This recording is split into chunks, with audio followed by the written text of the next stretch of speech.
নমস্কার বন্ধুরা, আজকে আবারও আমি লঙ্কা গাছের আপডেট নিয়ে চলে এসেছি।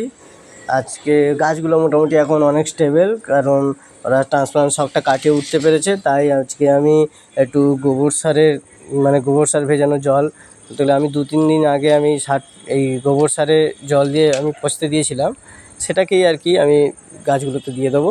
তার আগে আমি একটু জমিটা ভিজিয়ে নেবো, মানে গোড়াতে একটু হালকা সাধারণ জল আমি দিয়ে দেবো এবং তারপরে সারটা দিয়ে দেবো।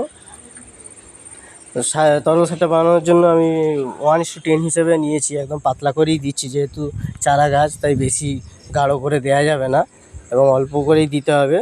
এটা এটা মানে এই মুহূর্তে যেহেতু গরম পড়ছে, তাই সর্ষের খোলের থেকে এই সারটা অনেক বেশি কার্যকর হবে। সর্ষের খোল কী করে, মাটি গরম করে দেয়, ফলে কী হয়, সেক্ষেত্রে গাছের একটু সমস্যা দেখা দেয় এই গরমের সময়।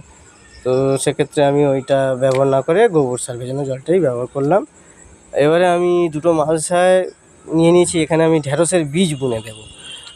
মূলত আমি এগুলো হচ্ছে মহোৎসবের যে মালসাগুলো হয়, ভোগের মালসা, সেগুলো আমি ফেলি না। আমি ওতে, যেহেতু ওটা স্যালো টবের মতো, তাই আমি বিভিন্ন গাছ বসিয়ে দিই বা চারা তৈরি করে নিই বা পিটুনিয়া জাতীয় গাছ বসিয়ে দিই। আমি ঢ্যাঁড়সের দানা এখানে বুনে দেবো। আমি পটিং মিক্স হিসেবে গোবর সার এবং কোকোপিট 50% করে নিয়ে আমি এখানে লাগাচ্ছি ঢ্যাঁড়সের বীজগুলো। এরপরে এতে জল দিয়ে দেবো এবং মোটামুটি একটু বড় গাছের ছাওয়ার দিকে বা সাধারণ জায়গায় রেখে দেবো। পরে গাছগুলো মোটামুটি একটু বেরিয়ে গেলে বসানোর মতো হলে ট্রান্সপ্লান্ট আমি করে দেবো। এই ছিল আজকের ভিডিও। ধন্যবাদ, সবাই ভালো থাকবেন, টাটা।